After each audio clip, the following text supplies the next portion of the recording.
I'm looking at the Financial Times, Richard, very important British financial newspaper, maybe the premier financial newspaper, at least in Western countries. Here it is. The U.S. and China are locked in a dangerous trade standoff, with the world's two largest economies trading tit-for-tat blows as Donald Trump demands Beijing seek a deal from his administration. China relies on the U.S. as an almost irreplaceable market for its manufactured goods, but experts warn that Washington should not underestimate Beijing's capacity to resist Donald Trump's coercive tactics. The combination of centralized political control, an increasingly diversified export market, and its virtual stranglehold on some strategically vital minerals, including rare earth metals, gives Beijing plenty of negotiating power. The question is how far it can use its leverage without suffering even more damage itself. Richard, there's been a developing consensus of hostility towards China for the last 15 years. Now it's a given. The Democrats, the Republicans, they have different variables about how to implement the animus and hostility towards China. But there's very rarely a voice that speaks up and says, well, hey, actually, the United States should be cooperating with China rather than in a confrontational mode with China. Donald Trump has taken it to a whole new level. And you can see by the response of the government in China that they're not intending to appease the Trump administration. They just announced, by the way, earlier this morning, that China would put a pause on any more plane orders from the Boeing company. Anyway, we've talked about it before, but each week brings new news. I want to get your thoughts. Yeah, well, I've been thinking about it a lot for the same reasons everybody else has, because you can hardly get away from it with each day's news.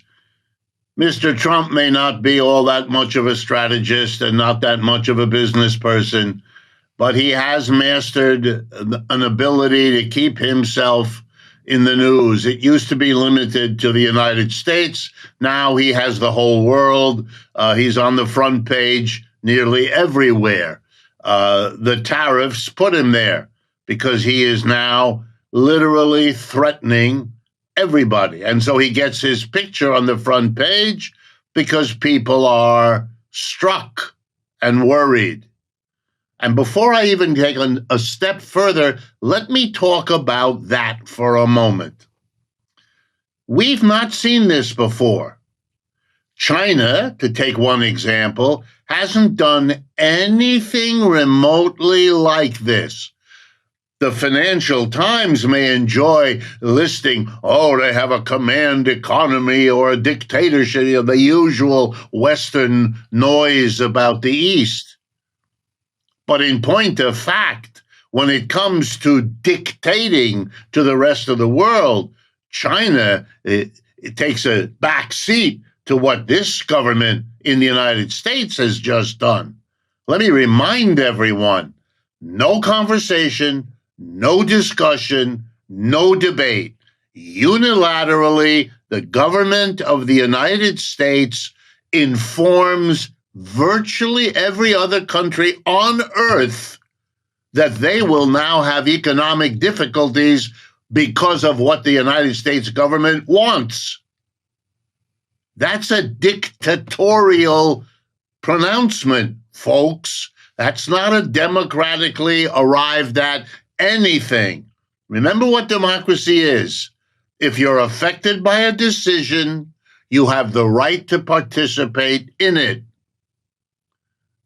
There was no participation in all the 180 countries of the world. Mr. Trump didn't bother to give them any participation. Now, he says, after he takes the action, he may negotiate with them as to how much they must give him to it. Wow. You know, when two guys in trench coats come into the neighborhood dry cleaning store and announce to the patron of the dry cleaning store, we're here to pick up our $200 a week of protection money. And the naive patron turns to them and says, what do I need protection from? Who do I need protection from? And they smile at him and they say, from us. That's what this is. This is a racket, and the whole world knows it. Only the American people live in a bit of a fog about what they're doing. But the impact of this, let me warn you all, on behalf of the rest of the world. Every government in the world, everyone, has economic problems of one kind or another, including us.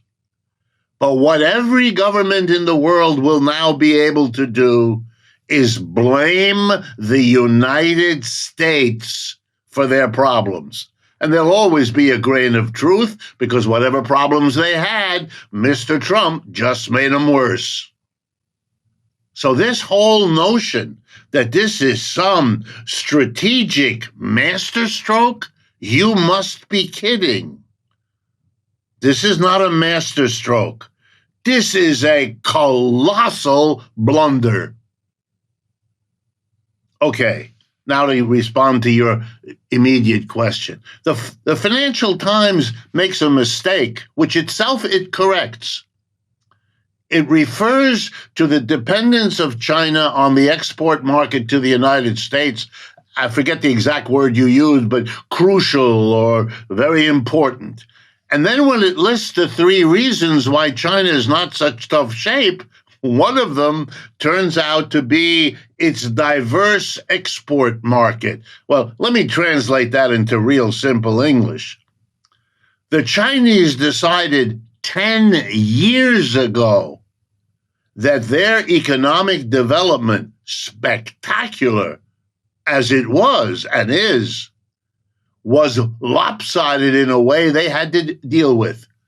It was too dependent on exports rather than producing for their own country's market, and it was too dependent within the dependence on exports on those to the United States. So in fact, the United States absorbs a perfectly manageable portion of their exports. They don't have to worry, which is part of the reason, that they're not worried. Not only because the portion of their exports that the United States takes is not that big anymore, because they've been working to reduce it. But here's the other thing, and then I'll stop. The Chinese have worked super hard over the last 10 years, not only to reduce their dependence on exports and exports to the U.S., but to build up really strong economic alliances with other countries, and other countries that together amount to 60% of the world's population. If you add up all the BRICS countries today, all the people, all the countries that have chosen to become members or partners of BRICS, it's over half the population of this planet. That's the market that China will now pivot to. The American part will shrink away, and they will service 50 to 60% of the world's people. And you know what? The anger in the world, in country after country, for what Mr. Trump is putting them through now, will make them 5 times more eager to cut a deal with the Chinese when they come knocking than they would have been before Mr. Trump. No. Master deal maker?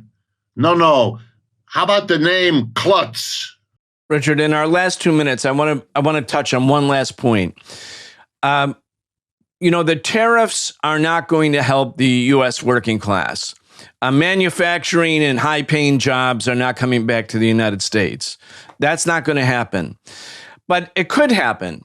There's nothing about manufacturing or having manufacturing in the United States that would make it impossible for workers to have decent paying jobs. The only thing that makes it impossible is that these capitalist corporations are producing for their profit, not for our need, not for society's needs, certainly not for the workers. So, what American workers need, what the U.S. workers need is not tariffs, but actual revolution. I mean, they actually need a change in a system so that manufacturing and all that which is needed can be produced closer to home. That makes a lot more sense from the point of view of the environment. It only went overseas so that capitalists could make super profits, but there's no reason manufacturing can't come back. It's not about really high wages per se. It's about capitalism that looks at high wages in a way that says, oh no, we can't pay the workers decent wages because that'll cut into our profit margin. So I just wanted to say this in our last 2 minutes because I know right now in the steel workers union, in the auto workers union, huge debates going on about tariffs. Tariffs are not the solution. Anyway, we have about 90 seconds left. Go ahead. Very quickly. A tariff is like a sales tax, everybody. It's regressive. It makes no adjustment for your ability to pay the way the income tax does. The same 10% tariff on something is like a 10% sales tax. Rockefeller pays the same money you do to buy that object with the 10% on it. The income tax says you pay a higher percentage as you have more of the capacity to pay. So don't look, it is a horrible way for any problem to be solved, number one. Number two, the glorification of manufacturing. I won't repeat what you say, which is right, but another. Manufacturing jobs were not lovely. They were stinking, rotten, awful jobs that people got hurt in. Don't be so quick to think that that's what you want. The argument about the environment, absolutely right. Balanced economies are better than unbalanced one. The very word gives it away. But yes, just like the profit motive made the jobs go to Europe, the profit motive made the United States be less and less of a manufacturer and more of a service industry. My profession loves to talk about the change from manufacturing to service as some kind of natural phenomenon. No, it isn't. It has got an awful lot to do with the fact that manufacturing is where we started. That's where the unions grew and became strong enough to get a piece of the action so that the profits went, guess where? To services where? Guess what? Unions were weak. Unions had a hard time. This is the core of our problem. If we don't deal with this fundamental profit-driven system, we'll be forever reforming because we haven't solved our problem because we're not willing to go to the roots of it, which have to do with the system we live under. Hopefully, we are being taught by Mr. Trump finally to get to that issue, which Democrats and Republicans have worked so hard to prevent us from seeing. 偷偷告诉大家，我最近发现了新法宝 Royal Face 逆时奇迹系列，它有活肤露、全效精华，还有精华霜。尤其我皮肤比较偏干，所以我非常的注重保湿。保湿做得好，肌肤自然烹饪。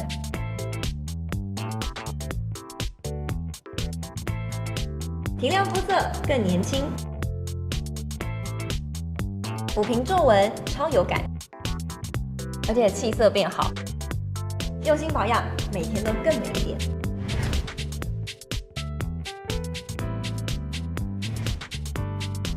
美吧。